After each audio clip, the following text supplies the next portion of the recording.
Gusto kong i-share sa inyo ang napanood kong video ni Congressman Erwin Tulfo na sinasabi niya itong si ex-Senator Trillanes, founder o amahan ng mga fake news. So bakit nabanggit ni Congressman Erwin Tulfo ito? Dahil sa mga akusasyon ni ex-Senator Trillanes kontra sa mga Duterte, yung mga bank accounts, yung mga involvement sa pinagbabawal na gamot, dinipensahan ni Erwin Tulfo itong si PRRD. Okay, so ito, noon pa ito, nung senador pa si Trillanes, na nakalkal lang ang video na ito at mabuti marinig natin ngayon.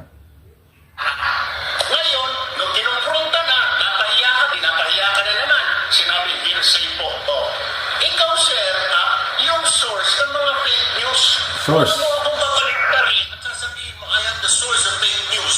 Dahil ikaw, kung source ako ng fake news, ikaw ang ama, pambansang ama ng fake news sa Pilipinas. Ikaw ang founder ng fake news. Ikaw ang father of all fake news. Ikaw ang nag-invento ng fake news. Okay, so ulitin natin from the beginning. Sa BPI. Alright? Sa BPI, bank account na ito. Wala.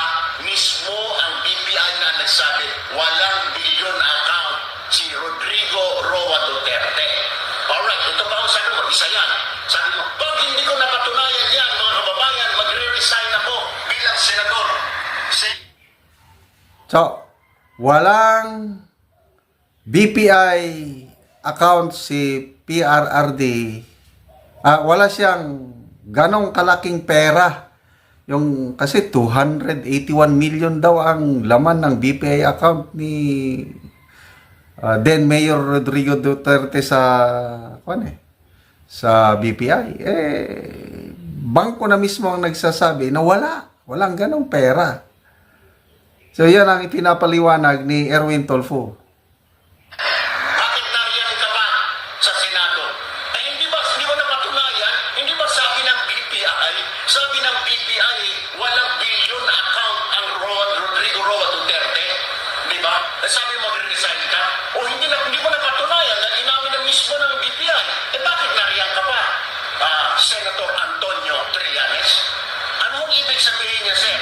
Nagpa-press release ka, nagpa-press con ka primero, may BPI account si Duterte na bilyones, hindi mo napatunayan, ang sabi ng BPI, wala.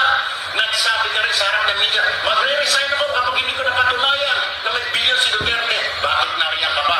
So, fake demo yun, sir, Naisahan mo kami, nalinlang mo kami.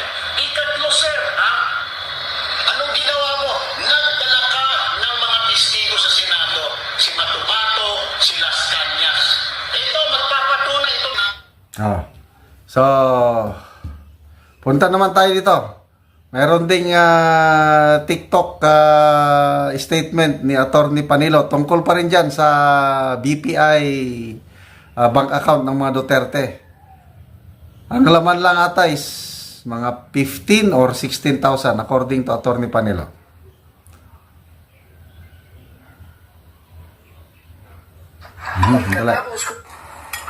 Sabi nila, bank account, Trillanes issue plea. Ay, nako. Yun yung bank account.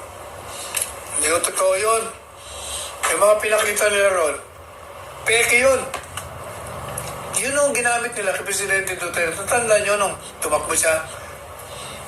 Siguro mga 2 weeks before election. Sinabi niya, tinawagan ako ni Presidente Duterte noon Sabi niya, Sal, hawakan mo itong kaso ko. Ano mo kaso yan? Si Trillanes, sabi niya, expose daw ako niya sa pera. Sa pera ko daw, milyon-milyon. Hundreds of million. Ilalabas daw nila sa Inquirer bukas.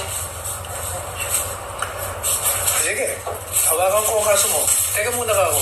Totoo ba na may bangko ka dyan sa BPI? Meron ka mga account dyan? Meron. Sa Ortigas branch? Oo. Totoo ba na meron kang deposito? Oo. Totoo ba na meron kang milyon-milyon na deposito dyan? 100 milyon? Ay, wala nga Napamura ho ako, FBI, sabi ko. Ba't wala kang pera doon? natin ang pera mo sa pangakampanya, wala ka pa pera, paano tayo mananalo? Madali sabi, gano'n ba? Sige na. Sabi niya, mag-waiver ako. Pipirma ako ng waiver. Para buksan. Pakita mo dyan kay Trililing. Madali sabi, yun ang sinasabi ni Trililing kagabi. Si Panelo naman ang sumipot doon, hindi naman si Duterte. Wala naman dalang waiver. SPA lang ang dala, hindi totoo yun. Waiver o yun. Nabuisit nga ako sa akin. Kasi pagdating niya, hinahanap niya yung waiver. Sabi ko ba sa akin mo hinahanap? Punta ka doon sa bank officials. Hindi pinuntahan niya yung bank officials. Sabi ng mga bank officials, sir, sorry, hindi namin pwedeng ibigay. Bakit? Di ba, sabi ni Duterte, mag-waiver siya, pumirma na siya, nasa ang kopya ko. Hindi ko namin pwedeng ibigay sa inyo, sir, senador. Bakit?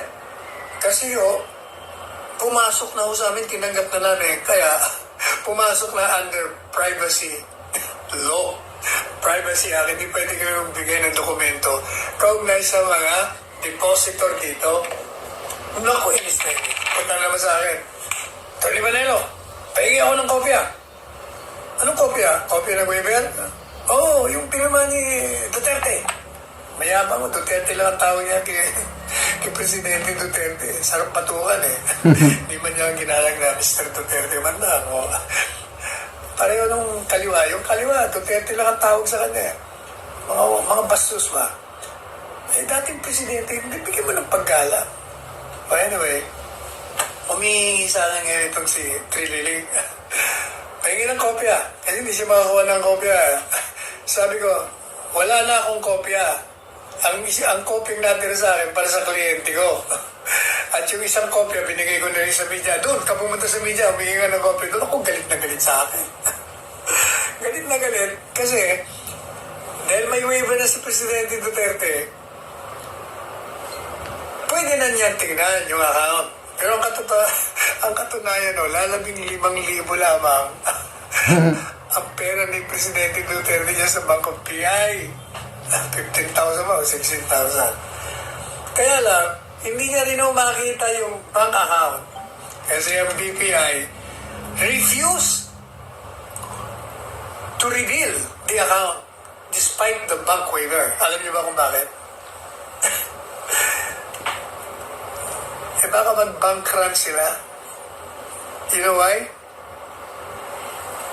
Kasi yung bank account, di naman pala solo ni PRRD, ni Presidente Duterte. Dalawa pala sila ni BP Sara. Joint account. Kaya dapat yung waiver mo dalawa. Wala namang waiver si Inday Sara. So bakit ngayon nilalabas ng BPI? Pag nilabas ng BPI, may problema sila sa mga deposito. At pag may nakaalam na nag-release sila ng dokumento tungkol sa account ng isang depositor dahil lang may waiver, pero yung waiver kulang, naku, magkakabank lang talaga. Ibig sabihin ba, kahit sino pala rito, pag nagpunta rito, i-release mo na yung aming mga bank account.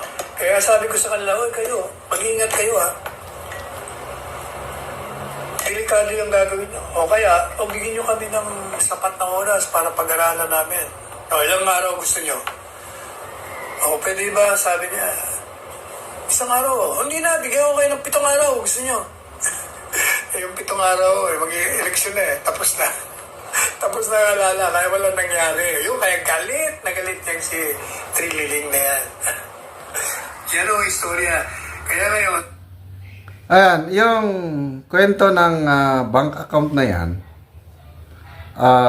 yan ang pasabog ni Trillanes bago mag-eleksyon noong 2016. Nung lumalakas na si then Mayor Duterte, siya nang number 1 sa mga surveys, yan ang tinangka nila na pangsira sa pangalan ni Duterte. Kaya lang, hindi sila nagtagumpay, nanalo pa rin si PRRD. So ngayon, recycled na yan yung issue na yan na bank account ng mga Duterte, yaman nila, milyones, galing sa hindi magandang source. Wala na yan. Kaya salamat dito kay Erwin Tulfo, na nagsasabi na amahan ng fake news itong si ex-senator Trillanes. So, hindi dapat paniwala.